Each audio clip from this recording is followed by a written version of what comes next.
मैं आया हूँ पुरी के जगन्नाथ मंदिर घूमने के लिए। अभी मैं जा रहा हूँ दर्शन करने के लिए और आपको वेस्ट गेट है, ये वेस्ट गेट के बिल्कुल सामने खड़ा हूँ। यहाँ से मैं एंटर करने वाला हूँ। जहाँ हनुमान जी को जंजीरों से बांध दिया गया था।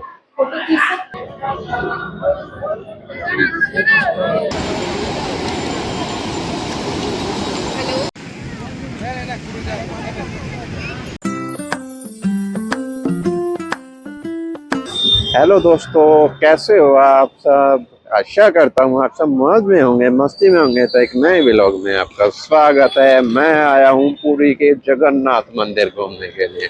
अभी मैं जा रहा हूँ दर्शन करने के लिए और आपको कराता हूँ बेहतरीन दर्शन। ऑटो मैंने ले लिया है मंदिर तक, क्योंकि जहाँ पे मैंने होटल लिया था वो गोल्डन बीच के पास है और गोल्डन बीच से मंदिर की दूरी 2 किलोमीटर दूर है, इसलिए मैंने ऑटो ले लिया है। अब ऑटो से उतरते हैं और मंदिर में चलते हैं दर्शन करने के लिए। ऑटो ने भाई मंदिर से मुझे आधा किलोमीटर पहले उतार दिया था, क्योंकि ऑटो को वहीं तक अलाउड था। फिर ये भाई जगन्नाथ मंदिर की ट्रस्ट की तरफ से चलाई जाती है ई रिक्शा है, ये जो बैटरी वाली रिक्शा होती है, वो फ्री में हमें मंदिर तक उतार देती है। इस तरह के भाई कुछ नज़ारे हैं मंदिर के आसपास। जो मार्केट है यहाँ पे भी आपको भाई धर्मशाला और होटल वगैरह आपको मिल जाएंगे। ओम नमो भगवते जगन्नाथाय। तो दोस्तों, मैं आ चुका हूँ मंदिर में दर्शन करने के लिए। तो जैसा कि आप सबको पता है कि मैं पुरी आया हूँ जगन्नाथ जी के दर्शन करने के लिए। और भाई अभी मैं बिल्कुल सामने वेस्ट गेट है, ये वेस्ट गेट के बिल्कुल सामने खड़ा हूँ। यहाँ से मैं एंटर करने वाला हूँ, जगन्नाथ जी के दर्शन करने जा रहा हूँ। और भाई जैसा कि आप सबको पता है कि भाई ये 4 धामों में से एक धाम है जगन्नाथपुरी, और कलयुग का धाम माना जाता है इसको। तो दोस्तों, राजा अनंत वर्मन चोड़गंगा ने इसका निर्माण करवाया था आज से 900 साल पहले। और काफ़ी पुराना ये मंदिर बताया जाता है। भाई देखो, शिखर पर झंडा लहराया है और एक विष्णु चक्र भी लगाया गया है। तो मुख्य रूप से इसके 4 द्वार है। एक सिंह द्वार है जो पूर्व में है, जो मोक्ष का प्रतीक बताया जाता है। एक वैराग्य द्वार है जो पश्चिम में है, जो भाई बाघ का प्रतीक है। अभी पश्चिम द्वार के सामने ही खड़ा हूं मैं। हस्त द्वार है जो उत्तर में है, जो हाथी का प्रतीक है। एक अश्व द्वार है जो दक्षिण में है, जो घोड़े का प्रतीक माना जाता है। और बताया जाता है जो दक्षिण द्वार से प्रवेश करते हैं भाई वो मोह माया को त्याग कर अंदर जाते हैं। मैं आ चुका हूँ मंदिर के परिसर के अंदर और इस तरफ से लाइनिंग है। तो दोस्तों चलो, मैं अंदर जा रहा हूँ अभी दर्शन करने के लिए। दर्शन करके आपको बताता हूँ कैसे मेरे दर्शन रहे। और भाई फ़ोन और जूते चप्पल बाहर ही छोड़ के जाना पड़ेगा मेरे को, क्योंकि फ़ोन वगैरह अंदर अलाउड नहीं है। फ़ोन वगैरह के लिए भैया ऐसे लॉकर बने हुए हैं इधर। जूते वगैरह चप्पल वगैरह इधर आप जमा करवा सकते हो। हर द्वार के सामने ऐसे बने हुए हैं। दर्शन करके आता हूँ मैं, फिर आपको बताता हूँ मेरे दर्शन कैसे रहे। जगन्नाथ जगन्नाथ चक्का नैन नीलाचल वाले, तू न संभाले तो वाया कौन संभाले। तो दोस्तों, मैं दर्शन करके आ चुका हूँ। भीड़ बहुत थी, बहुत ज़्यादा भीड़ थी, पर अच्छे से दर्शन हो गए भाई मेरे। और मैंने महाप्रसाद भी ग्रहण किया। अंदर ही आपको महाप्रसाद भी मिलता है।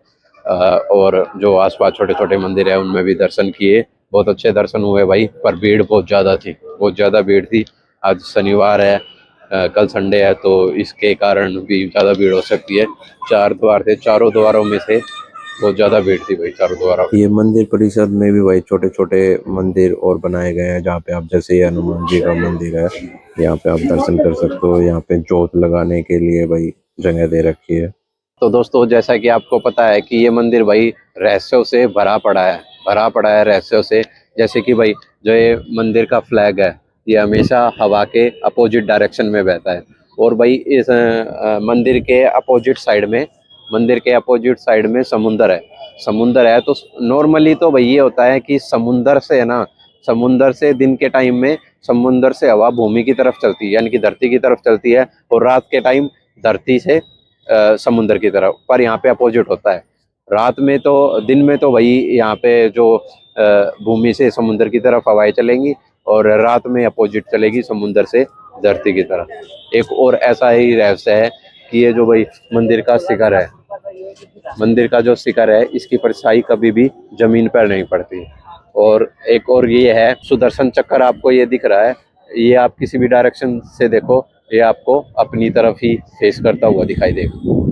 एक ही डायरेक्शन आप चारों तरफ से घूम के देख सकते हो इसको, एक ही डायरेक्शन में आपको ये दिखेगा। तो यहाँ का प्रसाद महाप्रसाद माना जाता है, जो कि भाई डेली बनता है, और डेली कितनी भी क्वांटिटी में बने, चाहे कितनी भी क्वांटिटी में बने, वो डेली खत्म हो जाता है। और यहाँ का ये एक माना जाता है कि भाई यहाँ पे आप कोई भी अपराध कर लो, पर प्रसाद छोड़ने का अपराध कभी भी मत करना। जितना भी ले लो आपको वो पूरा प्रसाद खाना पड़ेगा। तो प्रसाद बनने के पीछे भी रहस्य है। प्रसाद बनने के भी रहस्य है, जैसे एक के ऊपर एक बर्तन रखा जाए, ऐसे 7 बर्तन रखे जाते हैं। तो नीचे आग लगाई जाएगी, तो सबसे पहले कौन से वाला बर्तन पकेगा? तो सबसे पहले नीचे वाला ही पकेगा नॉर्मली तो, पर यहाँ अपोजिट होता है। यहाँ सबसे ऊपर वाला बर्तन पकता है, उसके बाद में उसके नीचे, फिर नीचे, फिर नीचे, ऐसे यहाँ पे जो महाप्रसाद बनता है वो इसी प्रकार बनाया जाता है। तो देख सकते हो ये मुख्य द्वार है, ये मुख्य द्वार है जगन्नाथ जी का, जिसको पूरा द्वार के नाम से जाना जाता है।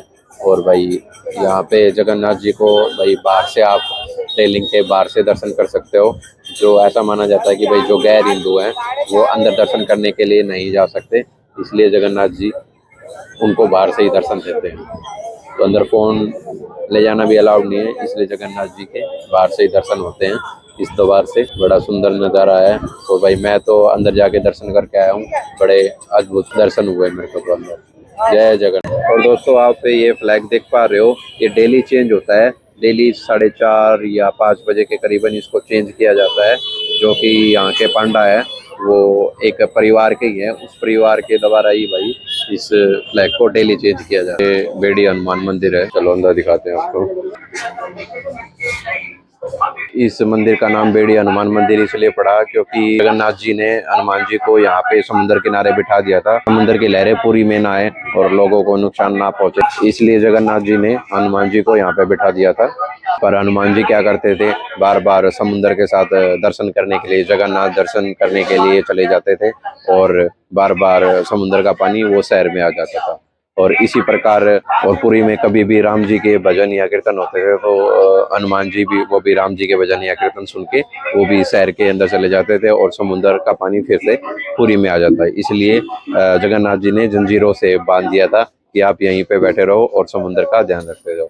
तो दोस्तों इस मंदिर में एक टिकट प्राइस है जो सिंपली 5 रुपए का है, जो आपको इधर मंदिर के सामने से ही मिल जाएगा। इस प्रकार का 5 रुपए का एक टिकट मिलता है, जो आपको मंदिर के सामने से मिल जाएगा। देख सकते हो ये वो बेड़ी हनुमान मंदिर है, जो हनुमान जी को जंजीरों से बांध दिया गया था। तो दोस्तों इसके सामने ही जगन्नाथ जी की मूर्ति बनाई गई है। जगन्नाथ जी की, सुभद्रा और बलभद्र तीनों की तस्वीर बनाई गई है। छोटा सा मंदिर है, बड़ा प्यारा मंदिर है। इधर राम जी, लक्ष्मण जी और सीता जी की भी प्रतिमा बनाई गई है। अभी मैं आया हूँ गोल्डन बीच पे, और गोल्डन बीच का नज़ारा भाई कुछ इस प्रकार दिखता है। बड़ा सुंदर समुद्र का नज़ारा है, ये देखो भाई, बड़ा सुंदर नज़ारा है। और आप यहाँ पे कैमल राइडिंग भी कर सकते हो। कैमल राइडिंग का चार्ज 100 रुपये है, 100 रुपये में 5 मिनट घुमाते हैं। और भाई घोड़े पे भी राइड कर सकते हो आप इधर, ठीक है। आपको ये छोटी छोटी चेयर भी मिल जाएंगी यहाँ पे। आप अगर समुंदर के बैठ के नज़ारे देखना चाहते हो तो इसका 30 रुपये चार्ज है 1 घंटे का। लोग बाग बैठ के समुंदर की लहरों का आनंद ले रहे हैं। गोल्डन बीच के नाम से भाई फेमस है ये बीच। और दोस्तों मंदिर से मात्र ये 1.5 किलोमीटर की दूरी पे है, जगन्नाथपुरी मंदिर है, उधर से 1.5 किलोमीटर दूरी पे है। आप ऑटो या रिक्शा लेके यहाँ आ सकते हो। गोल्डन बीच 2 है यहाँ पे, एक तो ये फ्री है, बिल्कुल फ्री है, यहाँ पे कोई भी आओ भाई, अपना कोई चार्ज नहीं है। एक गोल्डन बीच और है जहाँ पे भाई 20 रुपए का टिकट लगता है 3 घंटे के लिए, और पूरे दिन के लिए 50 रुपए का टिकट लगता है। वहाँ पे बस यही है डिफरेंस, यही है। समुंदर तो यही है, समुंदर कौन सा अलग होगा, समुंदर तो यही है, पर वहाँ पे थोड़ा साफ सफाई का ध्यान और थोड़ा गोवा वाली वाइब्स आ जाती हैं, क्योंकि वहाँ पे थोड़ा साफ सफाई और टेबल वगैरह, रिक्लाइनर वगैरह, ये सारी चीज़ें लगाई हुई है, इसलिए वहाँ पे थोड़ा चार्ज है। यहाँ पर भी आपको भाई सभी चीज़ों का आनंद मिल जाएगा। यहाँ पे आपको कैमल राइडिंग मिल जाएगी, हॉर्स राइडिंग मिल जाएगी, और समुंदर में भी एक्टिविटीज़ होती है। वो बोट वगैरह से आपको आगे लेके जाते हैं, और भाई बोटिंग वगैरह भी होती है। सामने भी एक बोट खड़ी है, पर अभी पता नहीं भाई वो उसमें करवा रहे हैं बोटिंग वगैरह कि नहीं करवा रहे हैं। बाकी आसपास का बड़ा सुंदर नज़ारा है यार, समुंदर का नज़ारा देखते ही भाई अच्छा लगता है। ठंडी ठंडी हवाएं चल रही हैं, इस प्रकार से भाई कैमल राइडिंग कर सकते हो आप। 2 लोगों को बिठा रखा है और भाई अभी शाम हो गई है और शाम का नज़ारा कुछ इस प्रकार है जगन्नाथ जी का। और अभी शाम की आरती होने वाली है, तो आपको अभी मैं शाम की आरती दिखाता हूँ जगन्नाथ की। शाम का नज़ारा देखो भाई कुछ इस प्रकार का है। जगन्नाथ जी के दर्शन कर लो। अभी आरती होने वाली है कुछ ही देर में। फ्लैग भी चेंज हो गया भाई। सभी लोग भाई इकट्ठा हो गए हैं शाम की आरती के लिए, और आगे भाई कैमरा वगैरह भी लगा गए हैं, ये सारे शूटिंग करेंगे यहाँ पे। देखो भाई बाहर से आपको दर्शन करा रहा हूँ मैं जगन्नाथ जी के। सभी लोग इकट्ठा हो रहे हैं और आरती अभी कुछ ही देर में स्टार्ट होने वाली है जगन्नाथ जी की। पंडित जी भी आ गए हैं भाई, मेरे को दिख पा रहे हैं यहाँ से, और अभी आरती वो करेंगे। सभी लोगों में भाई बहुत उत्साह है और भाई बहुत उत्साह से लोग बाग खड़े हैं, सभी लोग तालियां बजा रहे हैं। और अब आरती स्टार्ट ही होने वाली है भाई। पंडित जी सामने आरती करेंगे और यहीं से दूर से हमें देखना पड़ेगा। आरती आरंभ हो चुकी है भाई, धीरे धीरे अभी दिखेगी आपको शायद कैमरे में, अगर आपको दिख पा रहा है तो भाई आरती स्टार्ट हो चुकी है। पर बाहर तो भाई इतनी दूर से कोई साउंड नहीं आ रहा है, पर आरती स्टार्ट हो चुकी है भाई, दिख रहे हैं पंडित जी आरती कर रहे हैं अंदर। जय जगन्नाथ, जय जगन्नाथ। देखो भाई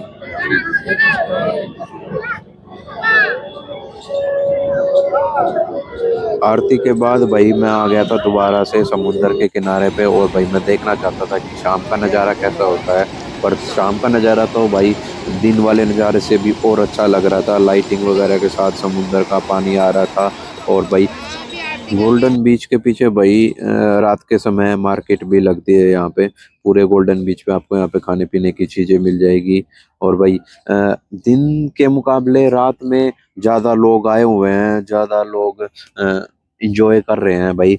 आसपास में देखो दिन से भी ज़्यादा भीड़ है रात को। सब यहाँ पे बैठे हैं आराम से, समुद्र की लहरों का मज़ा ले रहे हैं भाई। ऊंची ऊंची लहरें आ रही हैं और पानी कभी आगे तक भी आ जाता है, तो बड़ा अच्छा लगता है भाई। नंगे पैर आप घूमो